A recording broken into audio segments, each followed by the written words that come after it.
datang ke forum kami hari ini yang bertajuk Dari Teori ke Praktis. Kesediaan pelajar dalam melaksanakan kapasiti pedagogi pembelajaran bermakna atau singkatannya KPPB. KPPB ialah satu pendekatan pedagogi yang bertujuan melahirkan bakal guru yang bukan sahaja berpengetahuan teori tetapi juga mampu mengaplikasikannya dalam amalan pengajaran sebenar. Konsep ini berteraskan big idea, essential question dan backward design. Bersama saya, 3 panelis hebat yang akan membincangkan topik ini dari 3 sudut berbeza, iaitu Saudari Nur Syuhada binti Saifullah, Saudari Wan Hana Sofia binti Wan Hasidi dan Saudari Nadia Darwisha binti Muhammad Yazid. Baiklah, saya minta setiap panel memperkenalkan diri secara ringkas dan berikan pandangan awal tentang KPPB. Silakan Saudari Syuhada. Baiklah, terima kasih Saudara Hanifi. Assalamualaikum dan salam sejahtera semua. Saya Nur Syuhada selaku panel pertama akan membincangkan aspek pengetahuan pelajar terhadap pelaksanaan KPPB. Saya percaya pemahaman teori pedagogi yang utuh adalah asas penting untuk menghubungkan teori dengan amalan yang belajar. Salam sejahtera, saya Wan Hana. Saya akan membincangkan tentang kemahiran pelajar dalam melaksanakan KPPB, terutamanya bagaimana kita boleh menggunakan kemahiran digital dan kolaborasi dalam proses PBB. Salam sejahtera semua, saya Nadia Darwisha dan saya akan membincangkan tentang konsepsi pelajar terhadap KPPB, iaitu bagaimana pelajar menghayati dan menilai keberkesanan KPPB dalam membentuk murid yang seimbang dan berfikiran kritikal. Terima kasih semua. Baiklah, mari kita mulakan dengan topik pertama, iaitu pengetahuan pelajar terhadap pelaksanaan KPPB. Kita mulakan dengan segmen pertama, pengetahuan pelajar tentang KPPB. Baik, kita mulakan dengan Saudari Syuhada. Berdasarkan kajian yang dijalankan, bagaimana tahap pengetahuan pelajar terhadap pelaksanaan KPPB? Terima kasih Saudara Hanifi. Berdasarkan dapatan kajian, pelajar menunjukkan tahap pengetahuan sederhana tinggi dengan nilai NIM atau rata 3.98. Ini bermakna secara keseluruhannya pelajar sudah memahami asas dan objektif utama KPPB sebagai pendekatan yang meningkatkan pembelajaran berikutnya dari 3 konsep utama, iaitu big idea, essential question dan backward design. Namun, walaupun tahap pengetahuan mereka baik, tapi masih ada pelajar yang kurang memahami secara mendalam bagaimana KPPB diaplikasikan dalam konteks sebenar didik belajar. Sebagai contoh, ramai pelajar faham bahawa big idea adalah tema besar yang menghubungkan dengan pelbagai topik. Tapi mereka masih keliru bagaimana untuk merangka soalan penting atau essential question yang dapat mencetuskan pemikiran kritikal pelajar. Selain itu, kajian juga mendapati bahawa tidak semua pelajar sudah pada bengkel atau taklimat rasmi KPPB. Malah, item saya pernah menghadiri taklimat KPPB memperoleh skor paling rendah, iaitu 3.65% saja. Ini membuktikan bahawa masih ada keperluan untuk mempulaskan pendidikan formal dan latihan praktikal yang lebih sistematik seperti bengkel atau simulasi pengajaran berasaskan KPPB.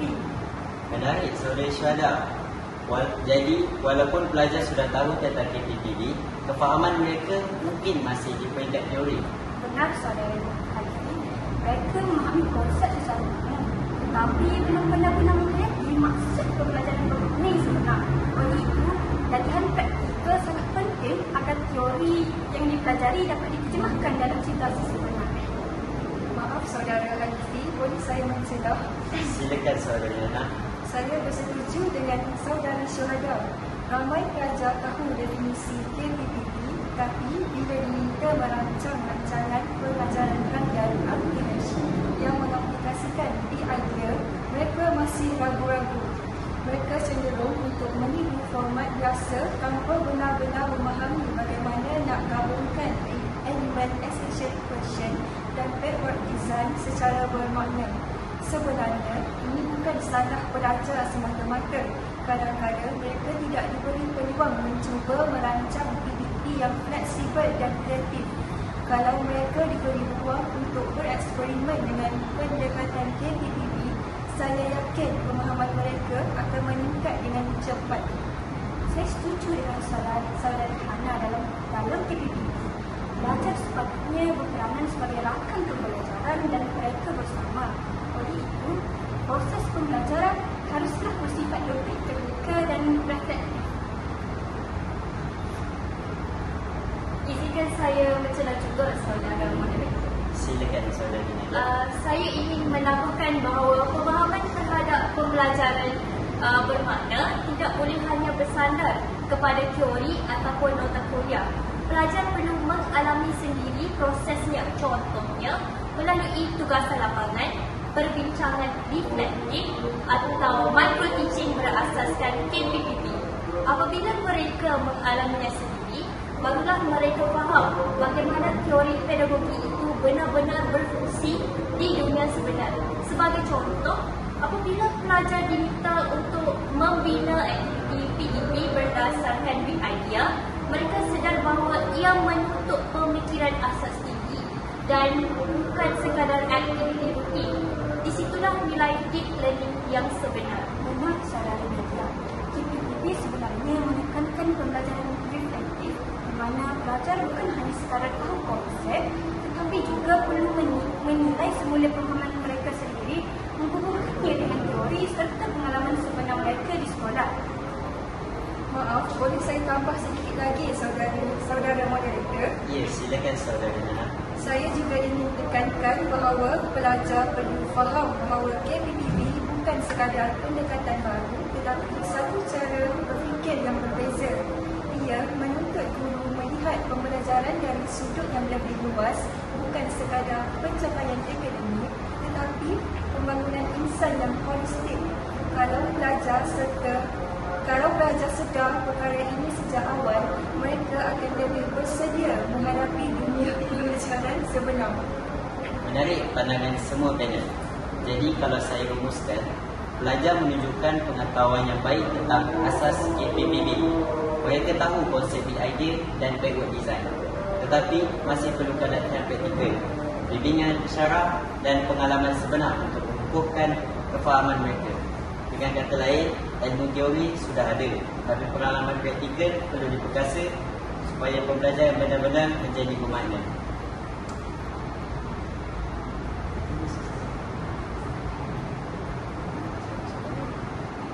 Seterusnya segmen 2 iaitu kemahiran pelajar dalam melaksanakan KPPB. Baik, kita teruskan kepada segmen seterusnya. Tadi kita sudah bincangkan tentang pengetahuan pelajar terhadap KPPB.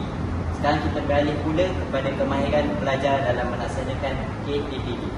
Saudari Hana, boleh kongsikan bagaimana tahap kemahiran pelajar berdasarkan dapatan kajian? Terima kasih saudara moderator.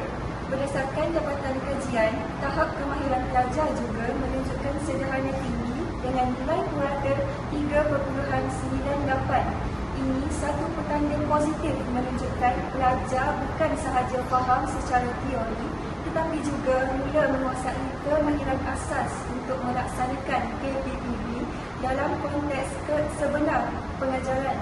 Antara kemahiran yang paling menonjol ialah keupayaan menggunakan alat digital seperti Padlet, Google Classroom dan aplikasi interaktif lain untuk tujuan kolaborasi dan perkongsian hasil tugasan.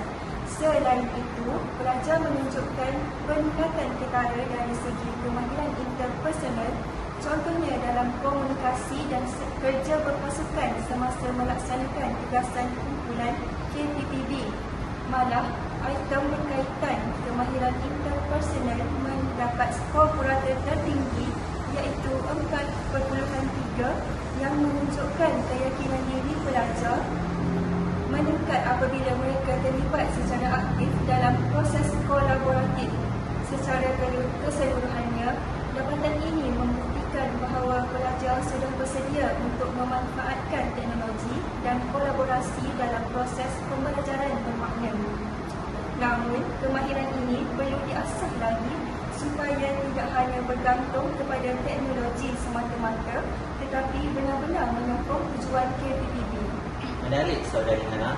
Jadi boleh dikatakan bahawa pelajar sudah ada asas kemahiran yang baik, tetapi masih perlu dimantapkan lagi dari segi pelaksanaan sebenar.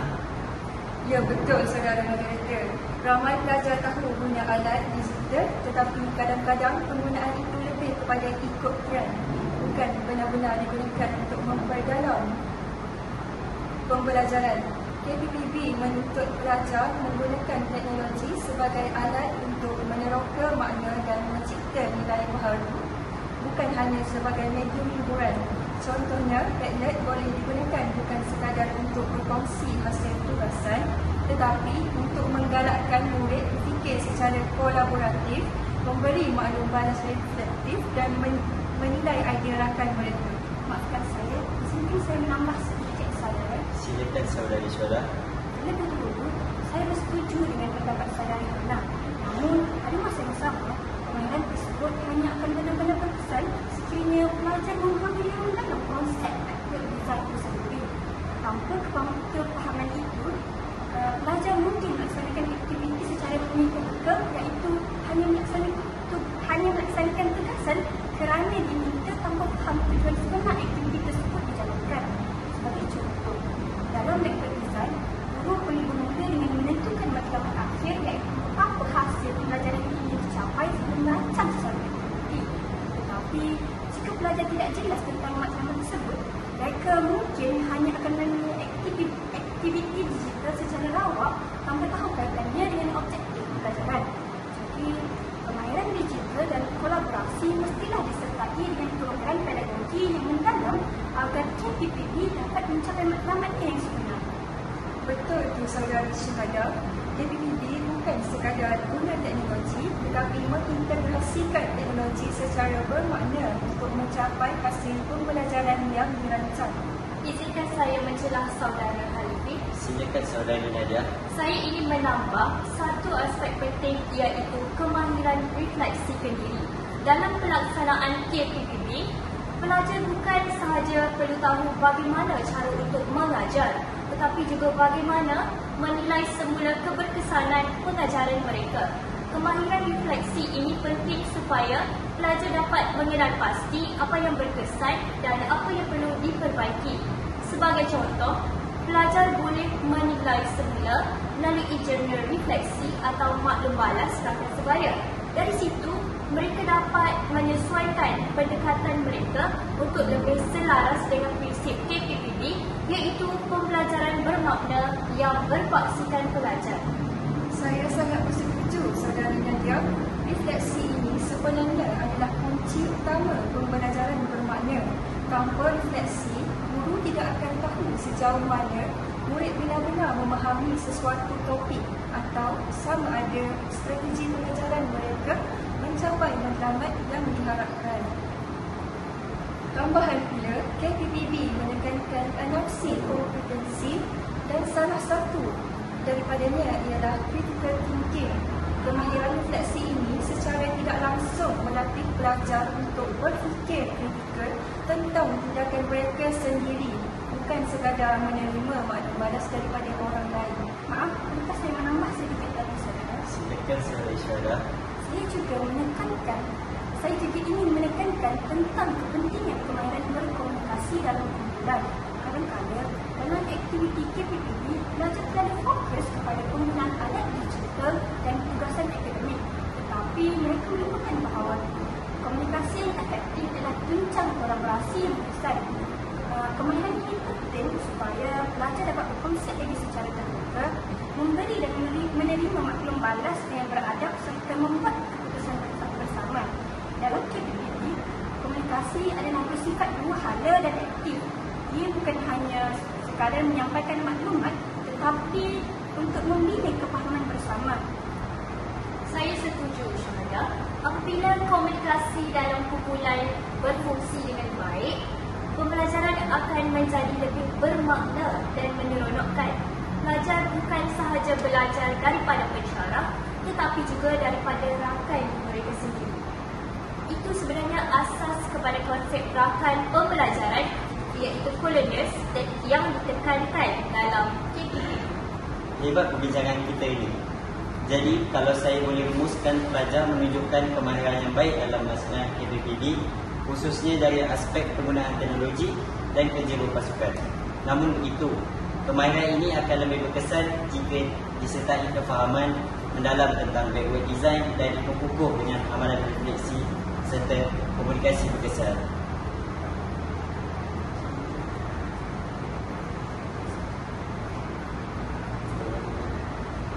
Baik, kita sudah sampai ke segmen 3.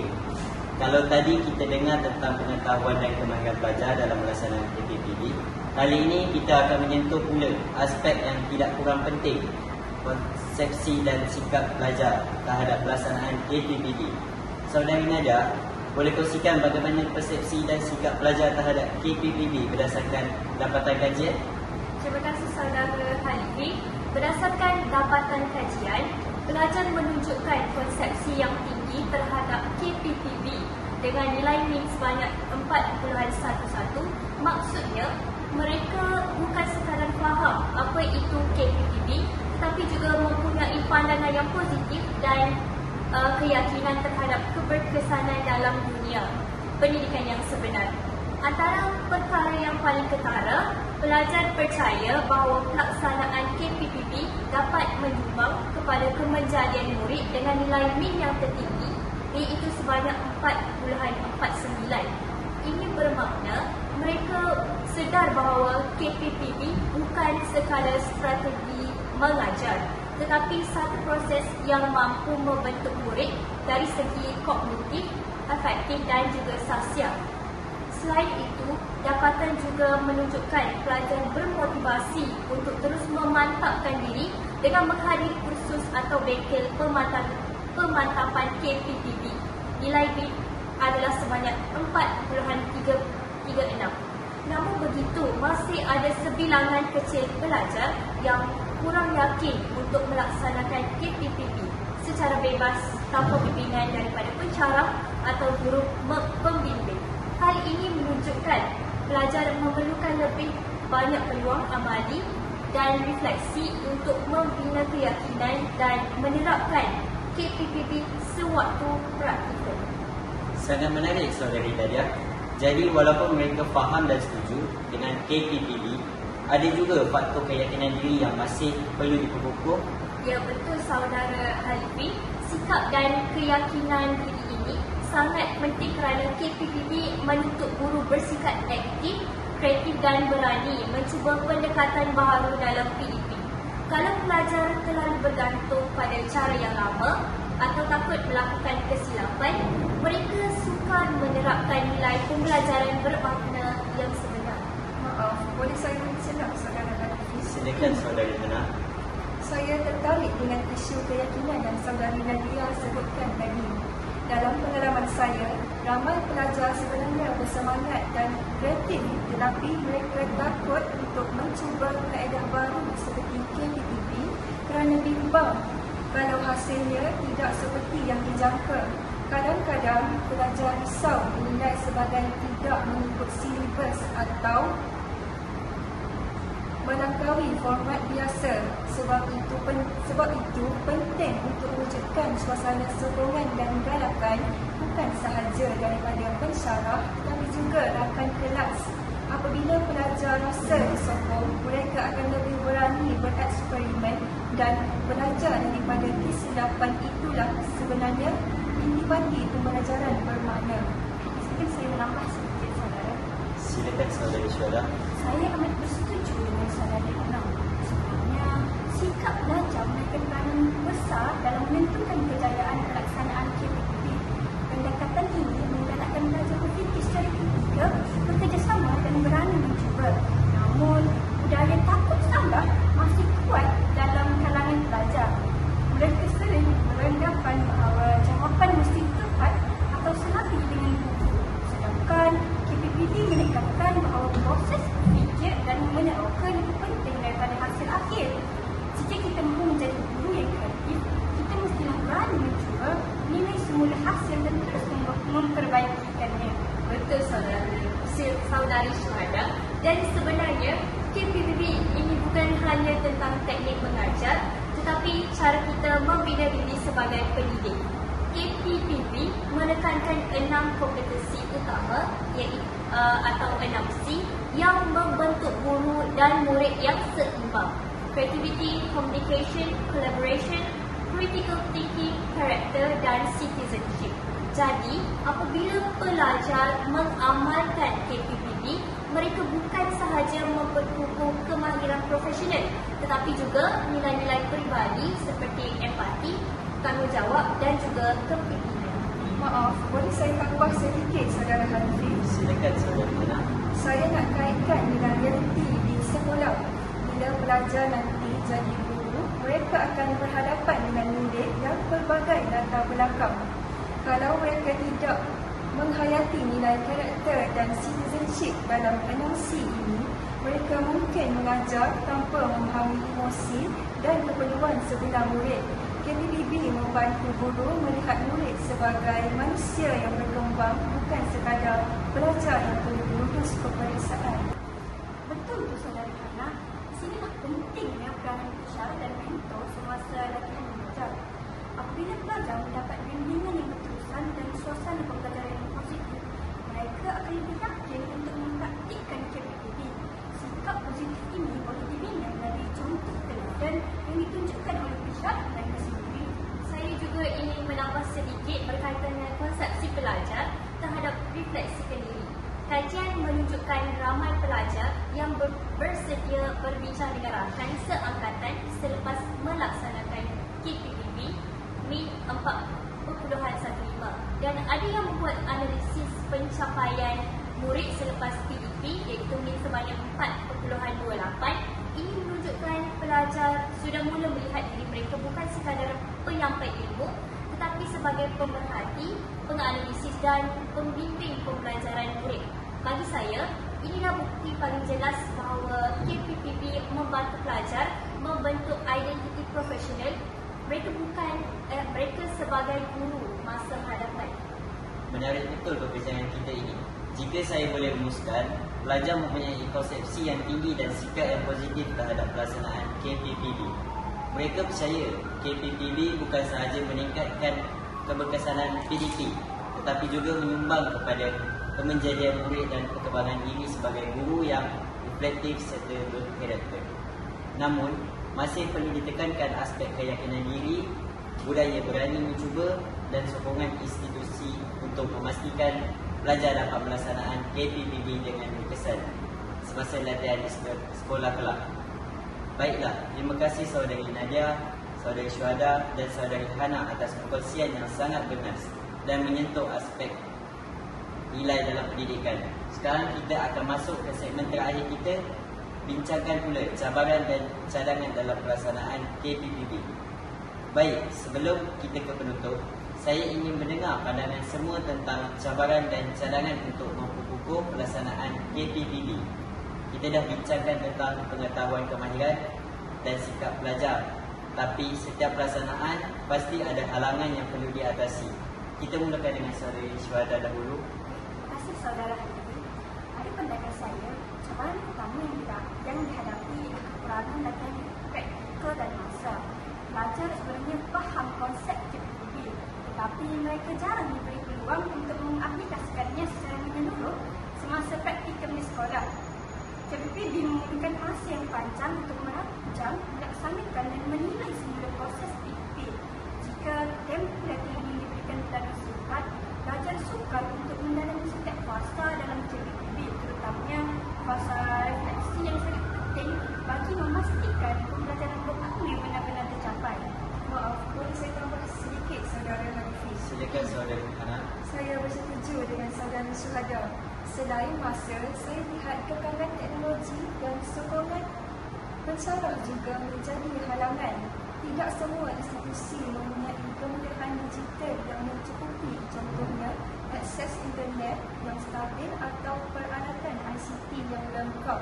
Tanpa sokongan teknikal, pelajar sukar memanfaatkan elemen digital yang menjadi tunjang penting dalam KPPB. Izinkan saya mencelah juga saudara Hanfi. Silakan saudari Nadia. Saya ingin tambah bahawa sikap pelajar sendiri juga antara cabaran besar KPPB. KPPB memerlukan pelajar yang proaktif, reflektif dan terbuka kepada pembelajaran baru, bukan pasif dan hanya menunggu arahan. Masih ada segelintir pelajar yang menganggap KPPP rumit atau memakan masa. Jadi mereka lebih cenderung menggunakan kaedah lama yang lebih mudah. Perubahan sikap ini perlahan-lahan boleh dicapai jika mereka faham nilai sebenar pembelajaran perbankan. Baik, jadi jelas di sini cabaran datang daripada pelbagai aspek, masa, kemudahan dan juga sikap. Bagaimana pula dengan cadangan untuk memperkukuhkan pelaksanaan KPPB? Kita kembali semula kepada Syuhada. Baik, terima kasih saudara Khalifin. Bagi saya, satu cadangan yang boleh dilaksanakan ialah dengan mengadakan bengkel latihan praktikal secara berkala dan aktif. Melalui bengkel seperti ini, pelajar dapat berlatih merancang PDP berasaskan melakukan design serta mendapatkan maklumat secara terus daripada pesyarat.